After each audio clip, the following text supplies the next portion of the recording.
Good evening. I call to order this meeting of the Gladstone City Council for Tuesday, February 10th, 2026.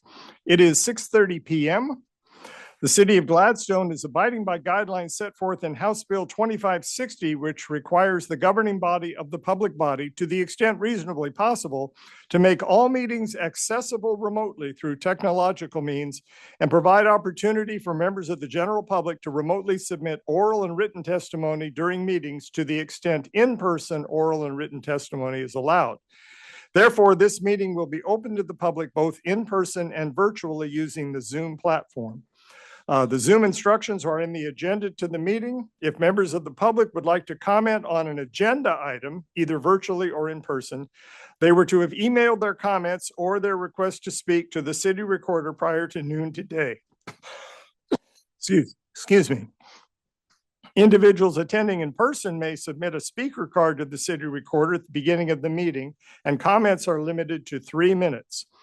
The City Council will also have Gladstone City event announcements during the meeting and business from the audience at the end of the meeting.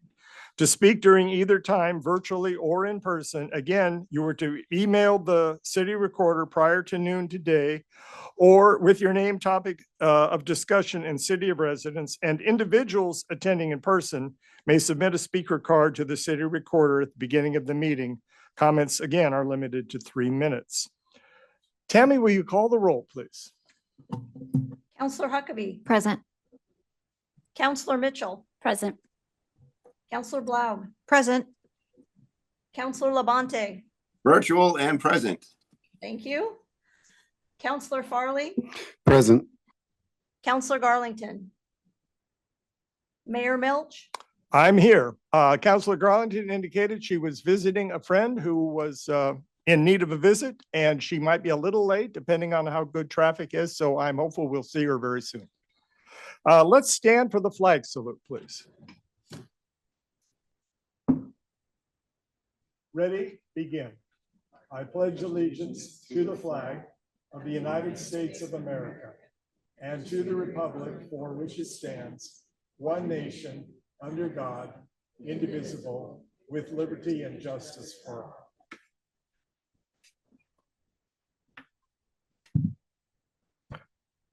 Administrator Betts, do we have any additions or corrections to the agenda tonight? We do not, Mayor. Thank you. Okay. On our consent agenda are the usual items: approval of the January 13th, 2026 regular minutes, approval of December 2025 bank balances, the budget report for the period ending December 31st, 2025, approval of the December 2025 check register, legal costs for the month of December 2025, and department head monthly reports for January 2026. As always, I commend those department head reports to you. There's a lot of good information about a lot of things that are going on in this city. Does any member of the City Council wish to pull any item from the consent agenda? In that case, I will entertain a motion to approve the consent agenda as presented. So moved. Seconded. All right, it's been moved by Counselor Huckabee and seconded by Counselor Blaug. Tammy, will you call the roll, please? Counselor Labonte. Yes. Counselor Farley. Yes. Counselor Blau. Yes. Counselor Mitchell. Yes. Counselor Huckabee. Yes. Mayor Milch. Yes. The consent agenda is approved as presented. Administrator Betts, do we have any correspondence? I have nothing. Thank you. Thank you. Okay. We'll move on to Gladstone City event announcements. I understand we have at least one person who's requested to speak under that item. We do. Nicole Quickenbush.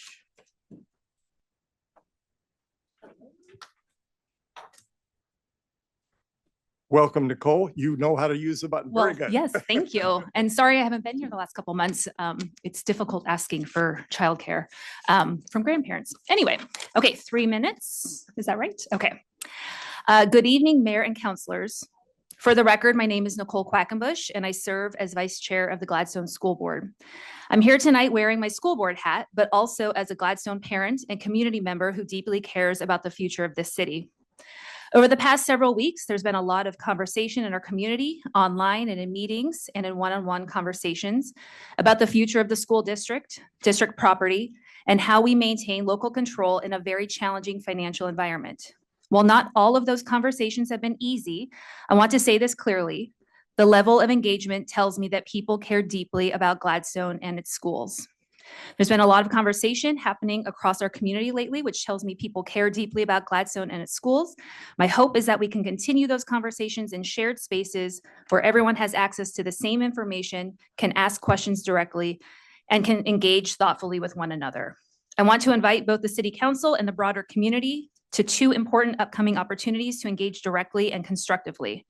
First, tomorrow evening, Wednesday, February 11th at 7 p.m., the Gladstone School Board will hold a public hearing during our regular board meeting to receive community feedback on the superintendent transition process. This is an opportunity for the public to share perspectives and ask questions in a transparent public setting. More importantly, I want to strongly encourage attendance at our community information meeting on Wednesday, February 19th at Gladstone High School. At that meeting, we'll be walking through the financial status of the district and the very real constraints we're facing and the next steps we must consider to maintain our independence and local control as a school district. That's really what I just wanted to share with everybody. And at any rate, thank you so much and Nicole, hope to see you tomorrow night. sorry. Yeah, Did please. you say the time for February 19th? I might have missed it. That's at, oh, thank you. That's at 6 p.m. and it will probably go until about 7:30. Thank you. Yep, thank you. All right. right, Thank you for thanks. keeping informed of those two very important meetings. Appreciate it. Can I ask a question? Yes. Tomorrow, are you also having the regular school board meeting? We're having a at regular, 6? yes, that's Okay. right. So regular school board meetings at 6 p.m. But at 7 p.m., when we do a public hearing, we have to actually say a specific time. So that will take place at 7 p.m. Thank you. Yes, thank you. Thanks for that clarification. Okay, we move on to our regular agenda. We have three items tonight. First, Resolution 1254, a resolution acknowledging voter approval of Measure 3-627, annexing Gladstone into the Clackamas Fire District for emergency services, and directing some future actions that need to be taken. We'll also receive a report on the role of elected officials in emergency management, and we'll have an update on our city council goals. So item 8, resolution 1254, we turn to staff for a presentation. Thank you, Mayor, and good evening, City Council. As you know, in December, you certified the results of the election that happened in November in regards to the successful annexation into Clackamas Fire District. There's a series of steps now that need to happen, one of which is before March 31st, and that is for the City Council to approve tonight's resolution approving the annexation of the City of Gladstone into the Clackamas Fire District.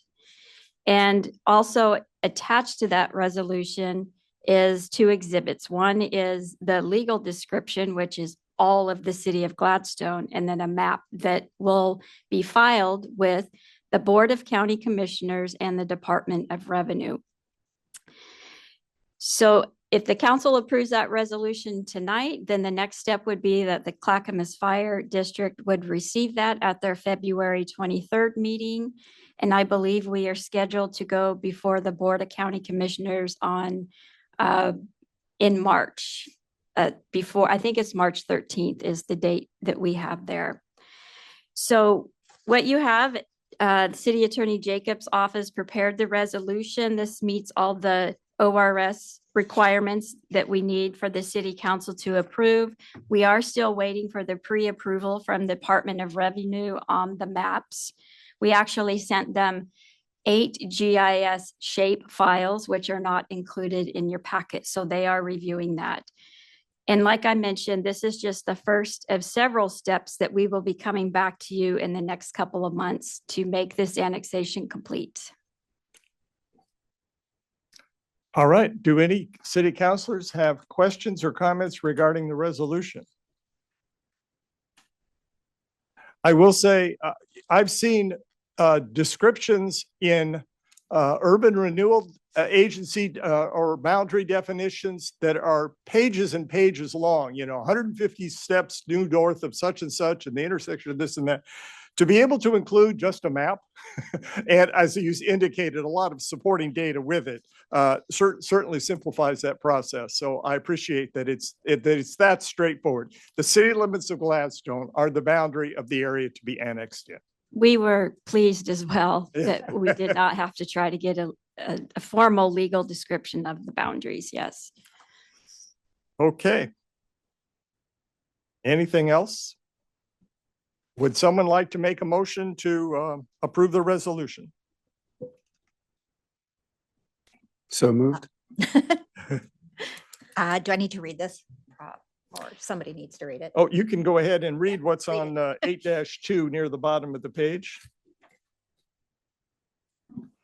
I move to adopt Resolution 1254, approving the annexation of the city of Gladstone into Clackamas Fire District 1 and requesting that the Clackamas County Board of Commissioners enter an order annexing the city into the district. Is there a second? Seconded. All right, moved by Counselor Farley and seconded by Counselor Mitchell. Any further discussion on this part of what we're doing tonight? All right, Tammy, will you call the roll, please? Counselor Blau, Yes. Counselor Labonte, Yes. Counselor Farley, Yes. Counselor Huckabee, Yes. Counselor Mitchell, Yes. Mayor Milch. Yes, the resolution is approved unanimously and adopted. And I just want to ask one more thing, since we have a lot of the public present tonight. It wasn't part of our action tonight, but one more step in this process is going to be of great interest to our taxpayers. And Administrator Betts, if you just want to describe what that is. Sure. So the city will do two actions that will reduce property tax. One is that we will be coming back to you in April to voluntarily end the fire levy. And we will do that by filing what's called an LB 50 form for our budget for the Department of Revenue. So we will be removing the fire levy, and then we will voluntarily reduce the permanent tax rate by $1.75 per thousand through the same form filing. So that will be a very public process. You will see on the form that the city is reducing its permanent tax rate beginning July 1, 2026, and eliminating the fire levy. All right, thank you very much for getting that on the record for us. We move now to our next item, the role of elected officials in emergency management. And Chief John Schmerber, our Chief of Police, is here tonight. And I see representatives of our fire department as well. And so let's have that report. You want to start it off? I'll just preface by saying that the term emergency has expanded greatly from just wildfires to ice storms to windstorms. We also experienced the pandemic that we all went through. We had protests, and we have new elected officials. The police chief and I are well versed in emergency management, and we thought that we would just take a moment to go over briefly what the elected officials' role is, so you are better prepared to handle any type of event in the Gladstone community. Thank you. Good evening, Mayor, City Council.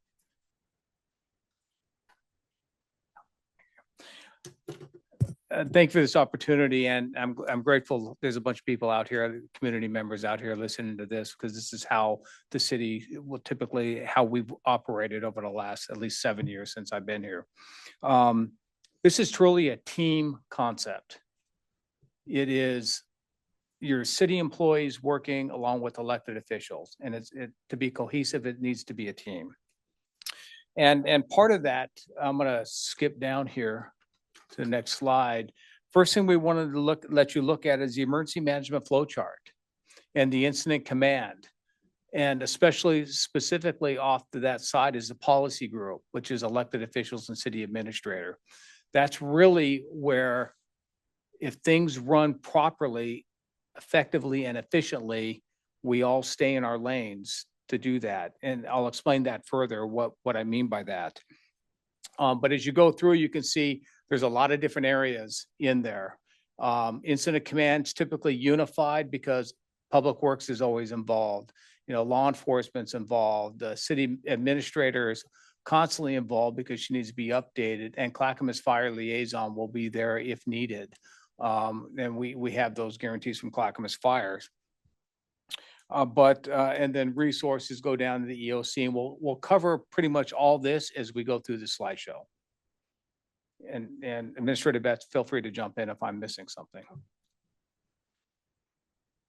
When we talk about strategic leadership, that's specifically for elected officials, city administrator, as we're doing this. But what do we mean by that?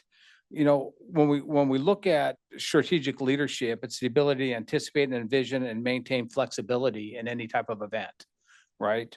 And what's clear about an emergency management, whether it's a weather event, whether it's a huge fire event, whether it's natural or a man-made sort of event, human created event, is we always have to maintain flexibility, and we have to keep communication open. So what's important is for the policy group to set a clear vision for the community, and be willing to make the disciplined, forward-thinking decisions to guide the city towards our outcomes that we want. And understand that a lot of it's going to be challenging. A lot of it's going to be fluid. One day you may hear something from us saying this is the way it's going to go and it's going to work, and we're going to ask you to do a 180 because something changed. And we have to be flexible enough to do that. And that's where the elected officials and the policy group comes in, because our interest is the overall safety and security of the city and our community members.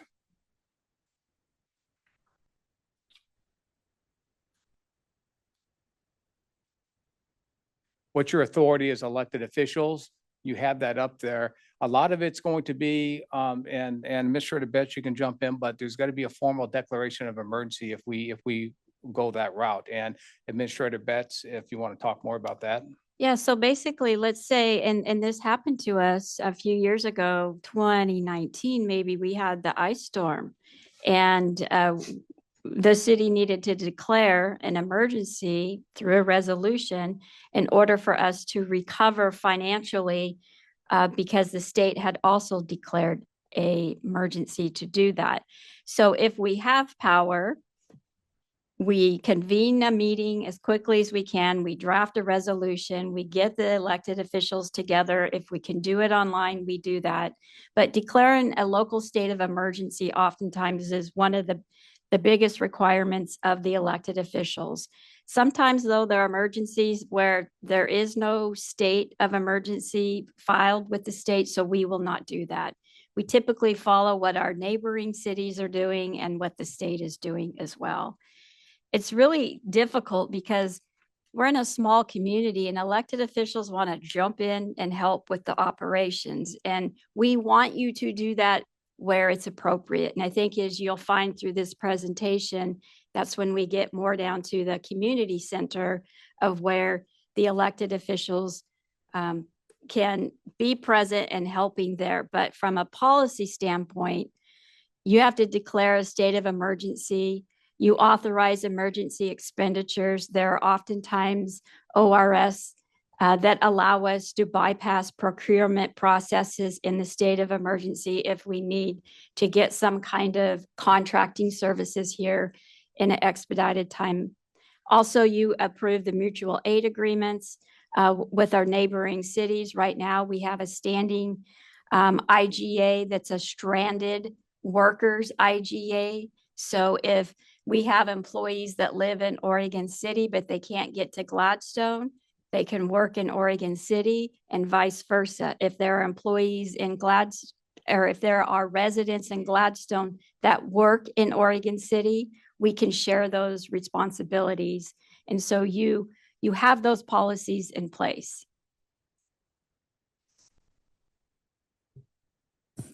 Thank you. And as we continue through the presentation, this is hopefully intended to be interactive. So if you have questions for clarification, feel free to ask those questions. And I think we've covered this. So we're going to go ahead and move to the next slide. I just want to say, I remember when we enacted those policies for mutual aid for city employees, and it seemed like a brilliant idea. And again, I hope we don't have the circumstances where it's required, but I'm glad it is another example of what you said, forward thinking about, potential situations and contingencies, and putting a policy into place so that we don't have to be thinking on our feet for everything. We thought some of this through in advance. So thank you both. Yeah, no, thank you. No, and one thing that we can never underestimate is the relationships we have with other agencies, other jurisdictions, and those are very important. It's better to develop those relationships early on than be forced to at the day of the event, so. Public communication, during some of these events, that we've experienced, the one common denominator that was found is communication. Is there enough information going out? Is the right information going out? And how are we delivering that information? Technically speaking, it's a responsibility of both the city administrator and the emergency manager, which is my position, to have continuous communication. I need to be in constant contact with the city administrator to ensure that she has all the information about what's going on, the struggles, the advances, all the good, the bad, and the uglies going on, and how we're going to deal with that. As important is, this is where the team concept comes in, is the collaboration between the city administrator and elected officials for accuracy. So that communication needs to occur. And as we get through delivering information being relayed to the community should always be consistent. Consistent what's coming out of the city's EOC, elected officials, and we should not have any speculative statements out there, opinions out there, or what have you. It should be one solid message coming out from the city. And no surprises. So I don't want the elected officials to learn about it on social media. So the city will have social media information going out, but you will know about it before that information goes out. If you have personal social media platforms, I will be giving you the information that you can share. So how will that happen? A group text. Often when we have something that happens now in the community outside of regular business hours, I will send you a group text if there's a high visibility law enforcement presence, just so you have a heads up, because the goal is to make sure that you're not surprised, because we know that you get a lot of residents that ask you questions. So that is an example of how I will be communicating with you. Group text, hey, check your city email. I've got messaging for you. This is what is happening. And so I'll be the one relaying that information so you're comfortable with what you're telling the residents. And the strength of the relationship with Administrator Betts and I is I kind of understand or know exactly what information she needs. So not often does she have to ask me. It's already being delivered to her. Councilor Huckabee. Thank you. So we are bound by communication, so we don't break public meeting law and quorums. If we are in a state of emergency, are we still bound by those if a quick decision needs to be made? Yes, but typically you guys do an excellent job of not responding to my text. I just assume that you read them, but that is because we don't want to violate any quorum laws for that. Right. But I've found the art of the way I communicate with you is to really either get you to check your email. If a decision needs to be made, we would call an emergency meeting. We would work with the city attorney within 24 hours or sooner if we needed to get some decisions made by the city council. Okay, thank you. Because the rules change in an emergency, we're not required to give the public the same advance notice that we normally would. So that's why it could be on very short notice. But if we need to do it for some of the reasons you've given us already, it's important that we have that option to do it as required. That is correct. Ready? Yep. Okay, engagement with the emergency operation. When the city of Gladstone activates its emergency operations center, we'll talk about more how that occurs. The elected officials interfaces at a strategic level, not operational level. So often I see in other jurisdictions where elected officials will get involved in trying to make decisions operationally that aren't sound. So it gets a little bit more difficult. You will have all the information. That, as long as I'm here, I promise you that, because it'll be given to the city administrator, who will pass it up to you. And it is the responsibility of the EOC and elected officials to provide regular briefings, policy guidance, approve major decisions as required, and coordinate with our regional, state, and federal partners. The great thing about this is the Emergency Operations Center will provide that structure and create that environment for that to occur. And that's what's important. We've learned, at least law enforcement has learned from our fire partners, and you'll probably never hear me say that again, but Hi, Brian. That ICS works. Incident Command System works. And we'll use that. We use it a little bit differently in law enforcement than maybe fire, because those are typically more long-term. However, if we get a longer-term event, that's when we're going to stand up our Emergency Operations Center. So those are the areas where I think that are important for all of us to understand, because you guys will be inundated from community members and have different ideas, and we'll hear all those, but everything will get flushed through the city administrator down to the EOC. And could you clarify one thing? You use the term Emergency Operations Center, which sounds like a facility. Can you say a little bit about how it differs from that, but also how the facility that we're in now, and the police station is a part of it, and our public works facility were designed in a way that assists us in these kinds of emergencies? Yes, it exactly was. And that is going to be my next slide. Oh, very good. Emergency Thank you. Operations Center. So, yeah, so we'll get to that. So let me answer your questions real quick. When the Civic Center was built, it was always designated the police department to be the Emergency Operations Center. And what's great about that is this building is generator powered. So if we lose power, we have power over on the police department side. And I think some areas of the Civic Center or the over here does too. But our EOC is what we call it, is actually our training room. And so that'll stand up if we make that decision. So, and the purpose of that is ensure coordinated efforts and maintain, continuity between the city and the city's partners for the sole purpose of managing the event and making really, really good informed decisions. It's located at the police department training room, which is right across here. Now, in an emergency, when we stand that EOC up, it's only going to be personnel.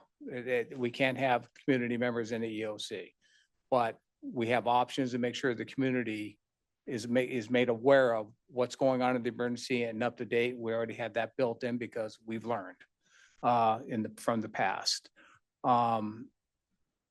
Again, they're only activated longer term, but the city's EOC will likely be unified command, meaning we're going to need public work input, we're going to need police input, we're going to need obviously city administrator input, and whoever else, fire input if need be. So we're going to bring everybody together, and the incident commander will make those good decisions. Also, communication citywide regarding that specific event will come out of the EOC. And so typically how it would work is whatever messaging the city is going to put out, it'll come through the EOC and authorized through there, meaning likely elected officials will already be aware of what that communication will be because we're talking with the city administrator who's talking to you back and forth. And we will put that information out through our information officer, or if it's determined for an elected official to put that out, we'll make sure that that is taken care of. But all those questions will be answered depending on the event. And the event's really going to dictate how this is going to work. So I'll give you an example. We had wildfires that didn't impact Gladstone directly, but it impacted other areas in unincorporated Clackamas County. And when those people evacuated, where did they go? Correct.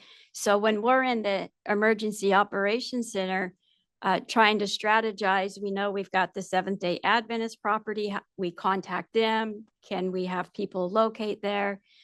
What we did is we actually brought in 3 elected officials at a time into the EOC so that we could brief you without breaking meeting laws and keep all of you up to date. But you also then were allowed to see how the Emergency Operations Center was functioning and making decisions. So we may bring you in if there's an event to do that.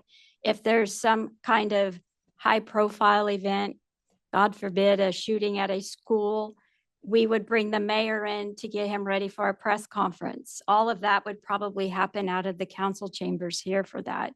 So it is depending on the situation, but we do have an emergency operations center, and there will be occasions when we bring elected officials in so that we can keep you updated. I think one thing that we've learned from some of these other major events is that communication piece and resource center, places for people to go to get that information who don't have technology or because we've lost power, whatever. And we've created the community center as a resource center for that very thing. So the Emergency Operations Center would coordinate through the resource center, where face-to-face briefings may occur, where information regarding the event will be. So it'll be timed, like every 3 hours, there'll be a briefing. Up-to-date information be written out and up on whiteboards or what have you, or on easels. We'll also coordinate all our volunteer. What we learned, especially during the ice storm, is all our volunteer groups that came out that were cutting up trees, that community members just helping other community members cut up trees. We can coordinate all those groups out of the resource center and deploy them and understand and know where they're at, which is important because we have to have accountability for people going out into the field and then returning. So that's another big piece that's really important for us, that, you know, thank goodness we haven't had to really activate that.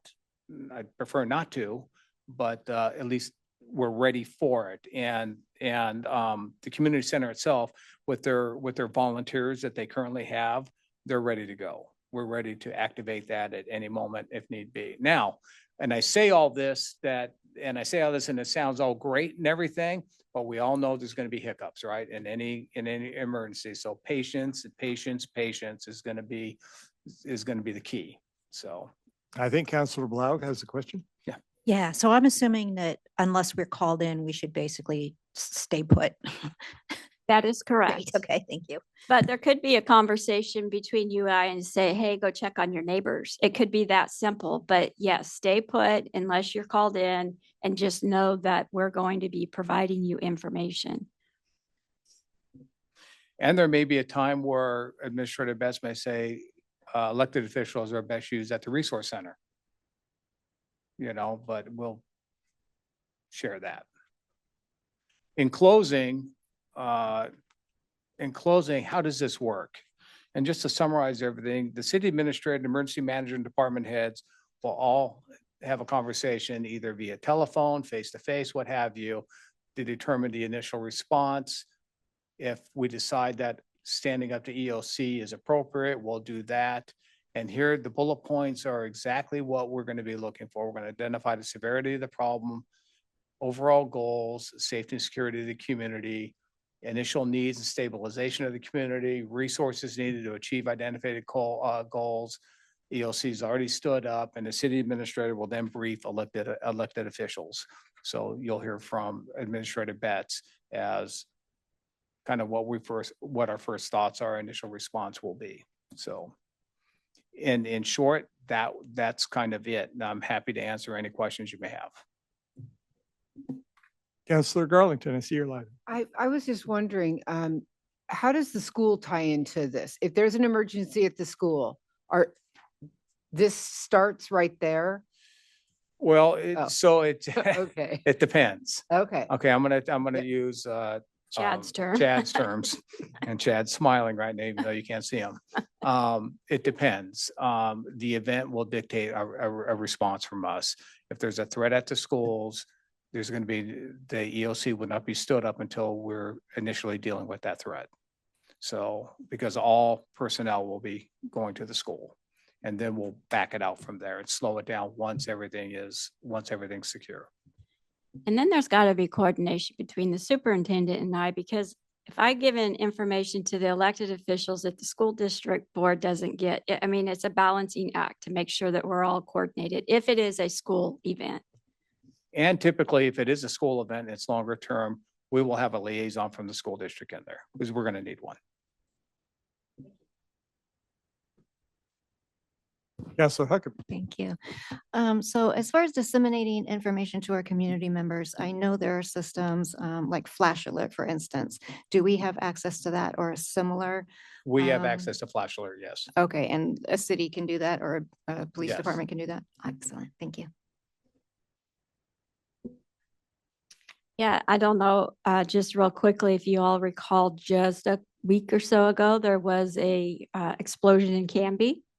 That's another example. And those that had signed up for those emergency notifications were notified and told to evacuate the immediate area there. So Clackamas County's emergency notification system too is something that we try to get people to sign up for. So if there's something happening in their specific area besides Flash Alert, they can be notified.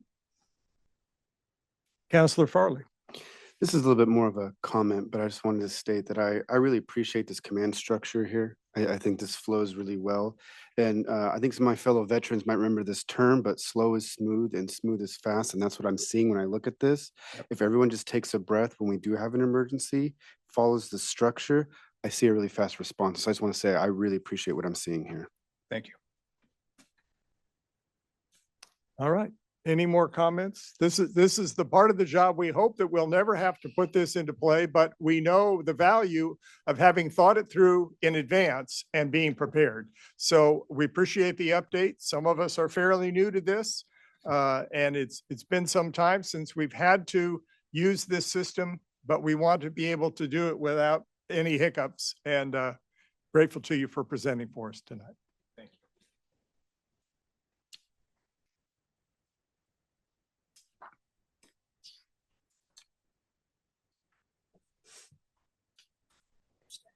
Okay. All right, the last item on a regular agenda is an update on our city council goals. Every 2 years, city councils have a retreat at the beginning of the year to develop goals that will guide staff leadership through the budget year, and the budget ends up being based on some of the goals and specific objectives that come out of that process. I just wanted to say at the beginning, we're going to talk about some of the action goals that have to do with what we hope to accomplish as a city. But one of the other things that we do at the same time we do those goals is to develop a team agreement. And after this previous conversation, we've talked a lot about working together as a team. The city council works together as elected officials. We work as a team with our city staff and all the department heads and the employees. And so when we get together, we want that working together as a team to be something that is characterized by good communication, respect for one another, unity, and professionalism. And I want to remind everyone here, these are some of the principles that we agreed to when we began putting together our council goals. Under communication, we will communicate openly and transparently, listening to understand diverse perspectives. Under respect, we will lead respectfully, even when we disagree, promoting inclusion to make our community feel safe and represented.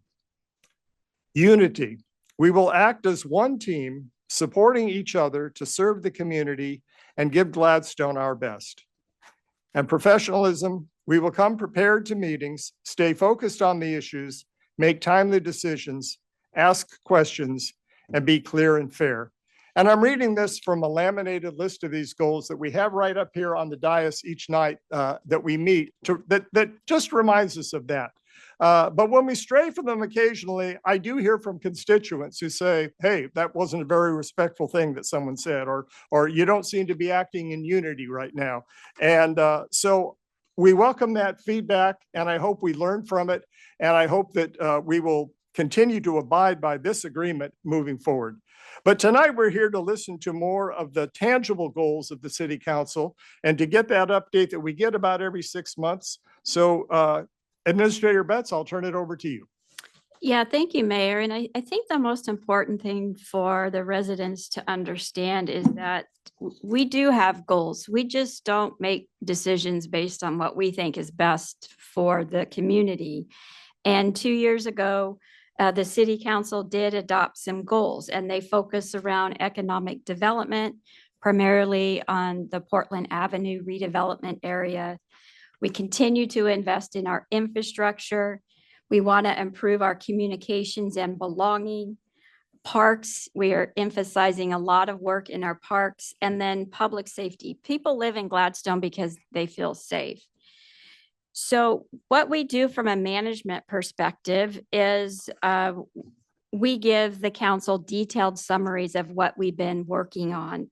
And I wasn't planning on going through these goal by goal, but what you see in red is the new work that's been achieved since the last time we provided you an update.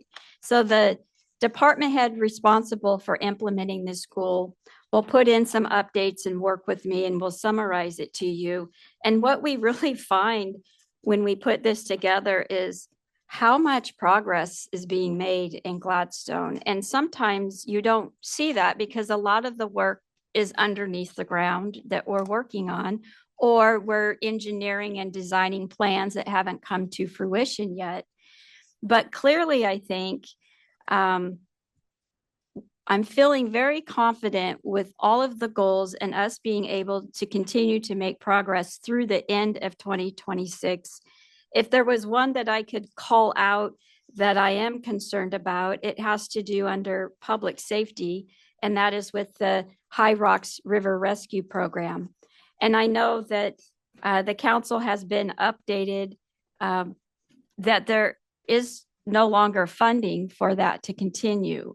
AMR since 2002 has been on site at High Rocks Park for the River Rescue Program. They have funded it since 2002.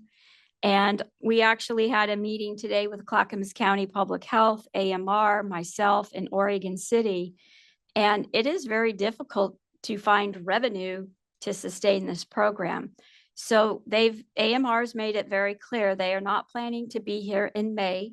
It cost about $240,000 between May and September to have their services out there. And so I feel like my priority has shifted to really continue to work with the core group that I met with today to understand if there is any way that we can all share costs in this, collaborate. Are we not going to have the program? And so I just wanted to let you know, I feel really good about all of them, but I am concerned about the River Rescue Program. I have a question. Councilor Garlington has a question. Were you first? No. Oh, okay. I was just wondering, I had actually made a note about that. And my note to myself is, if the fire department has river rescue, how come they are not in the conversation? They are in the conversation. Just want to make that clear. Yeah, and especially since we're annexing into the district. Right. Yes. Although I do understand it's not their job to take on the whole burden. But you say the word and we'll all start looking for money. Well, and we've even strategized different types of grants, but most grants will not fund operating costs. They are for capital only. So I feel really good that Clackamas County and AMR and Oregon City and I've been working on this. We struggled with this last year and they were able to fund it, but here we are again. And we honestly need to make a decision by the second week of March, because if they're going to train people to be on site, they've got to start then to get them ready for May. So the meeting was today. That's fresh information that I wanted to share with the council. Maybe it's going to involve conversations, elected official to other jurisdiction, elected officials. I'm not sure, but I'll keep you appraised of that. Thank you. For members of the public who are looking at the agenda and all these summaries of progress to made, the one we've just discussed is number 5.3 in the public safety section. It's on page 10-31 of the agenda. And as you said, you're not going to go over them all individually. This is for us to review and be aware. And again, I will double down on what you said. When we start to read these things and look at them, it can be quite surprising how much progress is being made. that we're not even aware of as it's happening. But public works things, especially projects that are engineered and designed and moving forward, it's great to see the level of progress. Councillor Huckabee, I interrupted. Go ahead. No, you're okay. Thank you. I had an update under Goal 3, Communications and Belonging. There is a paragraph regarding the League of Oregon Cities Diversity, Equity, Inclusion, and Accessibility DEIA Toolkit. That council has been changed to a committee now, and that is our task right now exactly, is to redline the former toolkit and provide updates to it so a new one can roll out.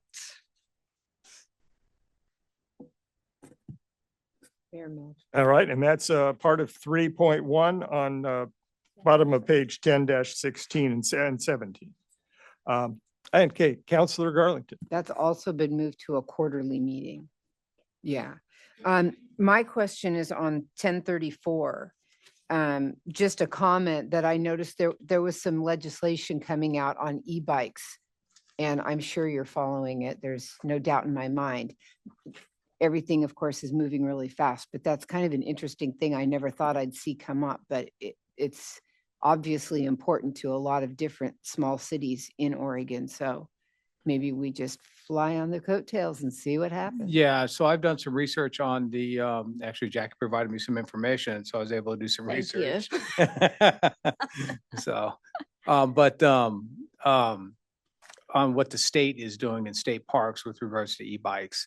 So the idea is getting a little bit more research done and then be talking to the Parks Board regarding e-bikes and some different ideas and options available to them and what the state is currently doing, that we might want to follow what the state's doing. Right. And if there was something that you thought that we should get behind, feel free to ask. It's each person's decision. So whether or not they send on notes to whoever's voting. So, but you know, it's always worth asking. And it's always, if you feel like it's something that is a safety issue for the people of our city, I feel like it's important for us to at least give it the time to each read it. So feel free to ask. Thank you. Yeah. Yeah, the advent of e-bikes and e-scooters really is challenging to law enforcement and to people who make rules. I was talking to a fourth grader at the elementary school who said he wished he could ride his his electric scooter to school, but he's not allowed. And if he does ride it, it has to be in the street, not on the sidewalk. And I was at a park today up in Oak Grove, the new park near the Concord Library, and saw young kids, probably maybe early teenage years, riding on electric scooters around there. So I know it's new. We have to train people how to use them. We're pretty good in this community training kids how to ride bicycles, but this is new technology and we need a new understanding of that. Yes, we do. And you know, the one good thing about this community though is, you know, you see all the kids, the high school kids, the younger kids, they're always pretty much very polite, very conscious about what they're doing, but they're kids too. So. Any more questions and comments? I know we just kind of touched on this. Councillor Labonte, you're here by remote and I see your hand. Sure, thank you. And thank you, Chief. The e-bike thing is really interesting. Now, there are rules on the books about kind of being reckless on bicycles in general. Can some of those be applied maybe in some of these situations without going to giant, like big rule changes? How do we, has the city had any issues with people, you know, pulling over people on e-bikes or anything like that? So the answer to that question is yes, laws do apply to any bicycle. You know, if you're reckless, careless, what have you, endangering, we can apply traffic laws to bikes too. There's some rules that we can't. However, pretty much safety concerns, yes, we can. Have we had incidents? I have not heard of or received personally a lot of complaints about them. I just haven't. Not that they're not out there, I just haven't heard. I'm listening to the crowd, about ready to get in my ear here. Well, they're great. I mean, if you're a person who rides a bike to work, man, that electric assist sure does help going up these hills around here. So it's an interesting thing. I think as we look to like the future of transportation, it'd be, with everything that we're doing about walkable streets, I mean, this type of technology fits in well with our desire to move around. So I'm very interested to see where this all goes and to see if we can actually make laws that we can actually enforce, if it's even worth doing that. But anyways, I digress. Thank you. All right, Councillor Blau. I just wanted to call out the absolute win for the trolley trail bridge. Like that was a long time coming. And I just want to say, yeah, fantastic job. Thank you. Yeah, thank you. So I'll just summarize by saying that, we've accomplished so much that it's too much to really describe in detail tonight. But it's in the report. It's very helpful to us. It informs us. And I'm glad it's out there in front of the community so that people who make the comments like, why don't we ever, use any of our water rate money to fix things, will know that we've budgeted and spent and contracted for hundreds of thousands of dollars of repairs and improvements to our infrastructure. And here's the detail that lets people know that. Yeah, and at the end of this year, we will do a snapshot report that shows pictures and briefly describes the goals that we've done. This is more comprehensive, meant for the city council, but we are very transparent and we make sure the public has access to it. Thank you. That's a good plan. All right, I think that's it for our regular agenda. We move on. Is there any business carry forward that we need to deal with tonight? The only thing I was going to mention is at the last meeting, Councillor Garlington had asked about doing a community roundtable. And I do believe April 28th would be a good time to do that. And we'll be doing it at the Gladstone Community Center. So if you could just mark April 28th for that, there'll be more information coming and we'll talk about ways that will encourage the residents to get involved.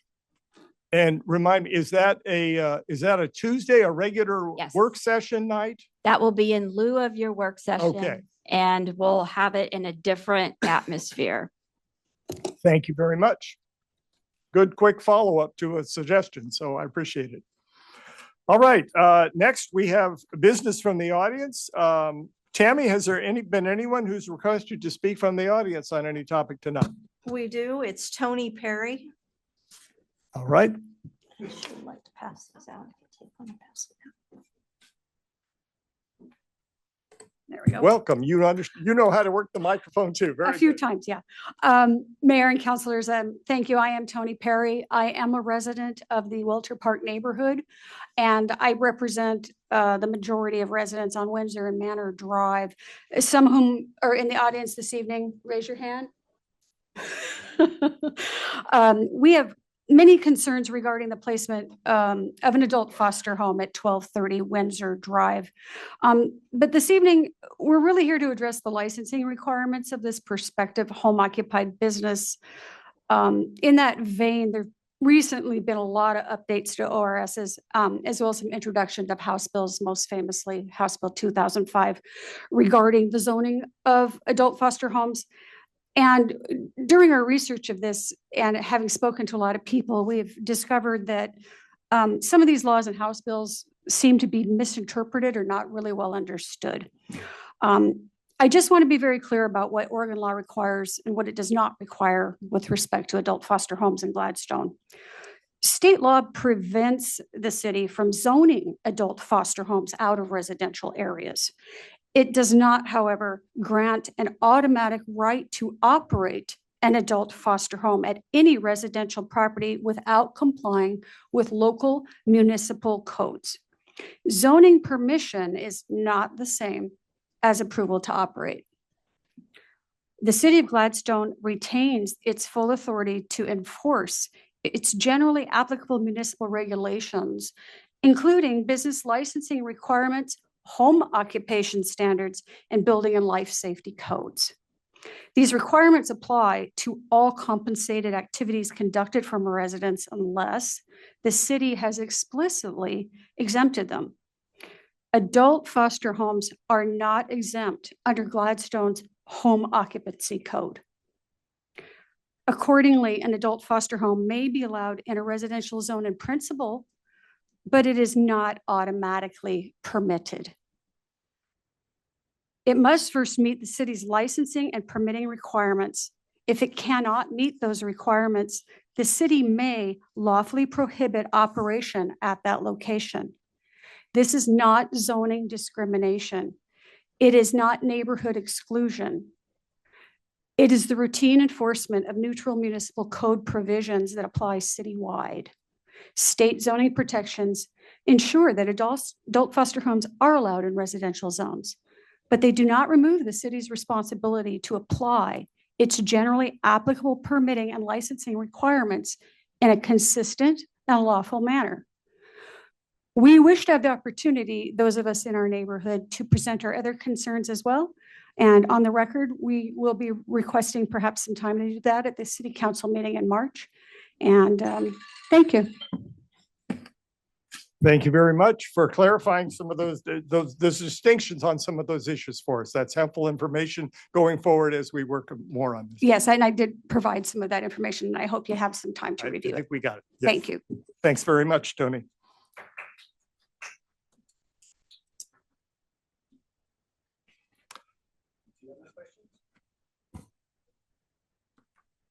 Were there clarifying questions from any members of the council? Okay, thank you. All right. We come to the time where we have business from the council. I will start down on my left with Councillor Garlington, and we'll work our way this way, including Councillor Labonte, who is on remote tonight. So Councillor Garlington, go ahead. So I was late. I apologize and grabbed my packet, ran out of the house, and don't have much to share because I didn't memorize my other papers. So all I'm going to say is that this is a really busy legislative time.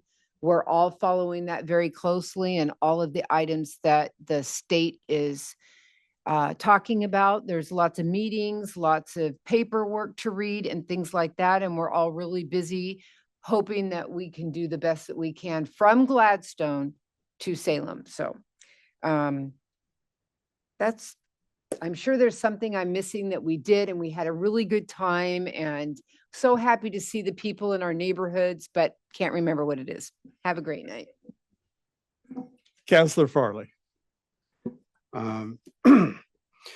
Last time we spoke, we talked more about local engagement. I love how full this room is. This is beautiful. I've never seen it this full. I hope to continue to see it this full. I worked with Councilor Labonte lightly and our city administrator trying to discuss how we could get maybe more youth involvement.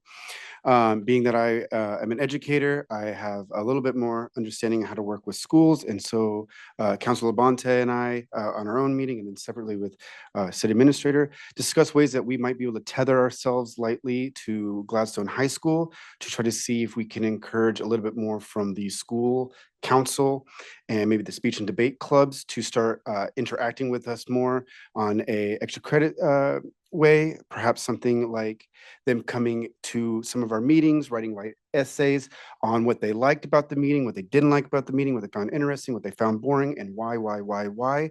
And then us getting access to those documents. And then we as counselors can see what the youth of our city, what they liked and what they didn't like, so that we can better reach them.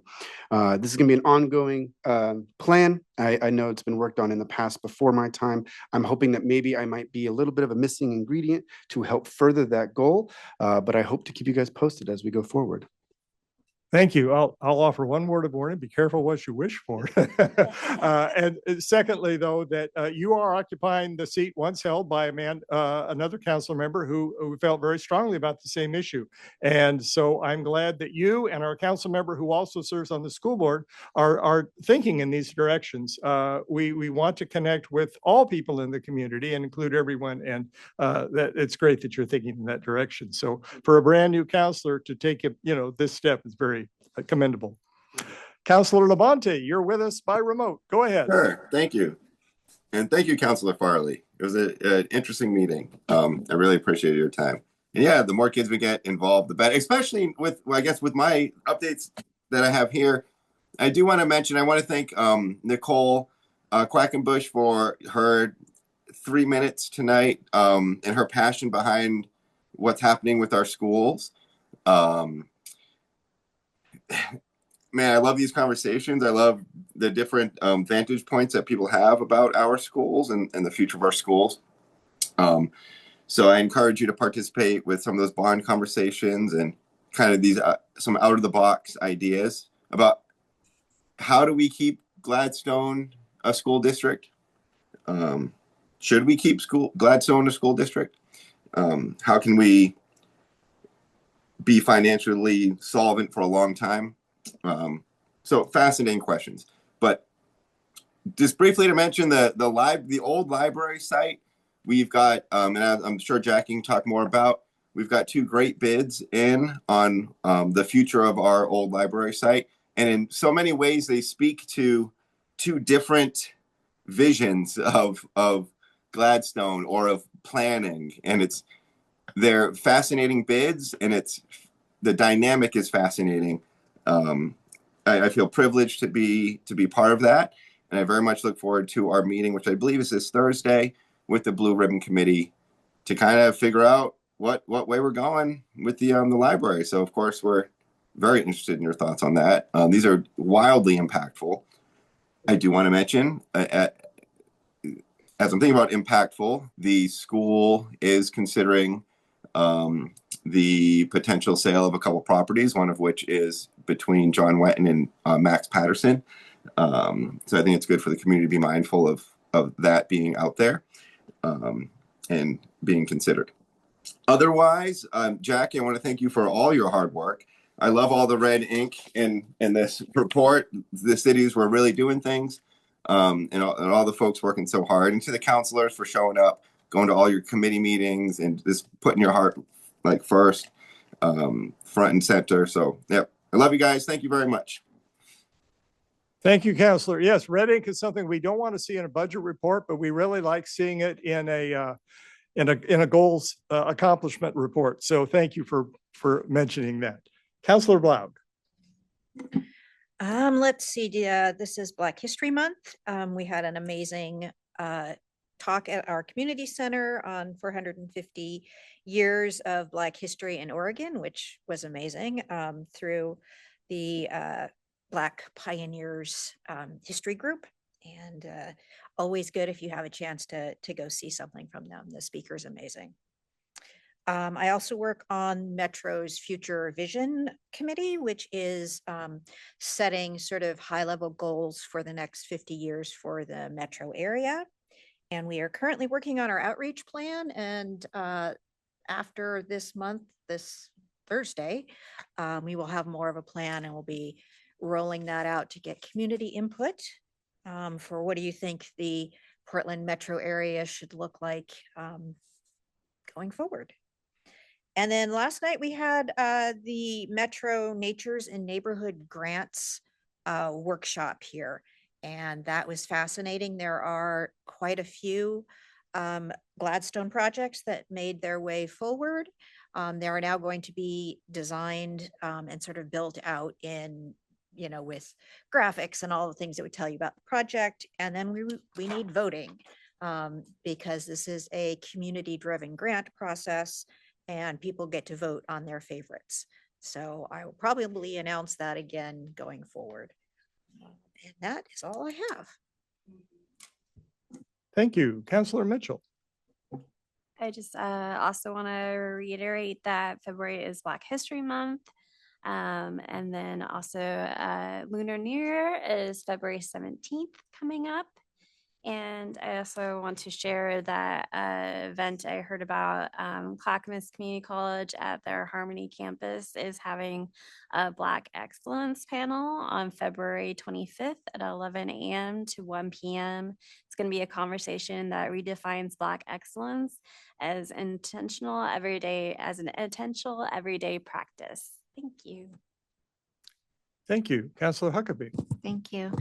I don't have too much tonight. I just want to say congratulations to Michelle Prusso over at the community center.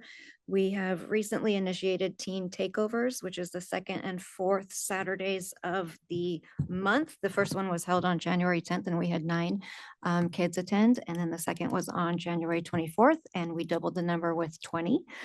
So I just encourage if you have young kids to have them show up and do karaoke and puzzles and all of the fun things at the community center.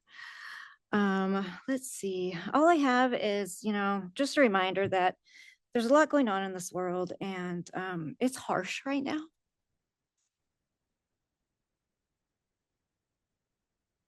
Sorry. There's a lot of hate everywhere we turn.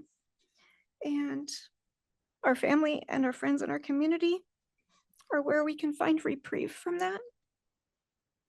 So I just ask that we be kind to each other, support each other, and just be good humans. That's it.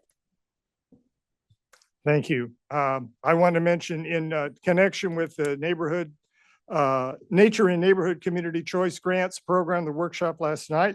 Since I have a lot of my neighbors from the Welcher Park neighborhood here tonight, I want to remind you that one of the proposed projects is invasive plant removal at the Glen Echo wetlands, which is very close to our neighborhood.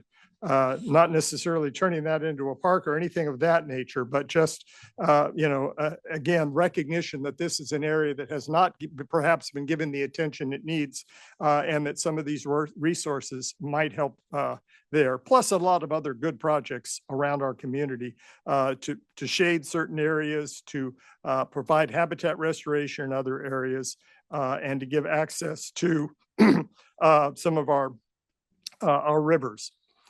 I was at both libraries today, the Gladstone Library and the Oak Lodge Library, and at both of them I saw a table set up for where people could fill out and get a copy of a 2026 Community Needs Survey sponsored by Clackamas County.